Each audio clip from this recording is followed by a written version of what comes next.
Moving on, today a Russian security company reported that it discovered one of the biggest bank robberies ever. No guns involved, hackers did it, breaking into more than 100 banks in 30 countries and making off with a total of as much as $1 billion. Finally, let's talk about how hackers make money illegally. In this video, I will share my knowledge on how cyber criminals make their money. Please note that Roladel business is not in any way promoting or encouraging any form of cybercrime with a video, rather to inform and educate their viewers on this channel. Don't ever use it against others, because if you do, you are responsible for the consequences of indulging in this format. At my various levels as an IT professional worker who has been working for almost 3 years in the banking field, I actually got to notice some of the attacks I'll be talking about today in this video. Just like everywhere else, there is a hierarchy in cybercrime. You can imagine a pyramid, and at the bottom you got your typical phishing scams that have been around the longest. They can be executed in various forms, for example, through email, illegal offshore centers, regular mail, and online forms. During our working period, we have all got that phone call from the taxman threatening to take you to court unless you pay up.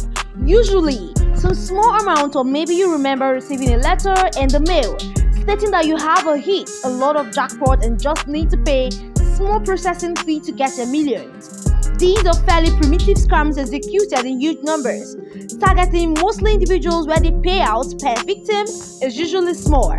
Typically, the elderly, newcomers, and uninformed people fall to these scams. Next, we have more sophisticated Trojan attacks that exploit weaknesses and outdated devices. It's 2022 now. A very popular platform for such exploitations are Android platforms that are version 8 and below, which are out of support but are still widely circulated. These Trojans can be distributed through mass text and email messages. One such good example would be attackers purchasing online ads and advertise their Trojans by disguising them as legitimate apps or websites. So for example, when you search for the website of your bank, an infected ad would appear at the very top and lead up to an efficient site, which would look identical to your bank's website. Or you search for an app and download an infected app, which will slowly siphon the money from your bank account, and it will even block any text notifications that you might have set up to alert you of any withdrawals, so you won't even know right away that you are being robbed. Now, of course, such submissions are heavily moderated, but just a while ago, this moderation process was automated, and most skilled hackers were able to circumvent the submission process using various cloaking tactics, such as submitting legitimate ads or content at the review stage, and later making a switch with infected content at the actual upload stage. Unfortunately, it's going to be very hard for you to get your money back, because banks have a lot of clauses in their contracts which state that when your credentials are used to make a withdrawal or your card PIN code, it's basically you, aka your electronic signature, and you authorize the bank to make such a transaction.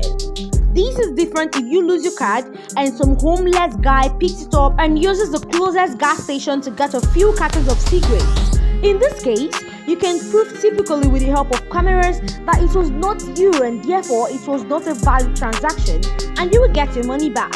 So in short, if malicious transactions originated via the internet method, you will have a very hard time getting your money back as opposed to unauthorized transactions which originated via plastic.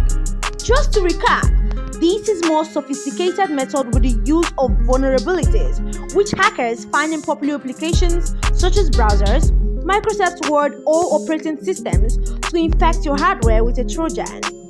Once your machine is infected, such Trojan can be used to direct you to phishing sites. Your machine can become a part of DOS botnet. It can be used as a proxy to carry out further criminal activities. Attackers can install Bitcoin mining software.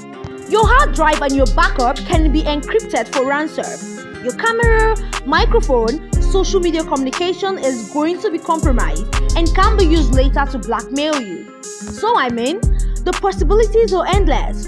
which is why it is very important for you to upgrade your software going up the pyramid. Here is where the attacks will become more targeted, typically toward corporate users or business owners. Hence, their payouts will be much bigger. We are talking anywhere between hundreds of thousands to millions of dollars easily. In these cases, attackers will be using Trojans that are not widely circulated or even custom written. For example, some directors are making a large purchase for them. Companies like new servers or factory machinery before such delivery would get an invoice. Hence, the attackers change the payment information on such invoices to their own account, or at the end of the year or quarter, an account needs to pay taxes. Same principle here. Somewhere along the requisition process, the payment information switched, and the money simply transferred elsewhere instead of a vendor or tax collections. In such cases, where we are talking about serious money targeting is more sophisticated. The use of zero-day vulnerabilities or purchasing custom Trojans to bypass security measures is common. Finally, at the very top, we have advanced persistent threats here. The objective is to remain undetected for a long period of time, to grow through tax cycles in order to achieve objectives which are theft, disruption of service, or espionage. We are focusing on monetary theft in this video, hence, I will provide such examples in most cases. The target will be primarily banks, and there are 3 ways to extract the money. Before that, make sure to subscribe to this channel and turn on the notification bell so that you'll be the first person to get notified anytime we drop another interesting video like this. Number 1. It affects ATM networks. Here, attackers can shut off or disable bank machines, exposing them to physical brute force penetration or lockpicking without the risk of having authorities alarmed. In some cases, machines can be put into service mode where the whole thing unlocks right before money moves walk up to the compromised ATM to take out cash cassettes. Number 2. Hack banks' transaction system. Simply put, money is just a value in a bunch of databases that are connected every day. Banks run reconciliation processes which take care of deposits, transfers, and withdrawals. Attackers can modify such processes to funnel the money into their own pockets. And number 3, SWIFT, which is the international payment system, same principle that I have just described, but on international transactions. Let's dive deeper with an example of the actual attack. Okay, so the purpose of an HTTP is to remain undetected. Let's say a bank branch manager is targeted by the attacker. This guy is a wealthy client, comes in and manages to infect this manager's PC.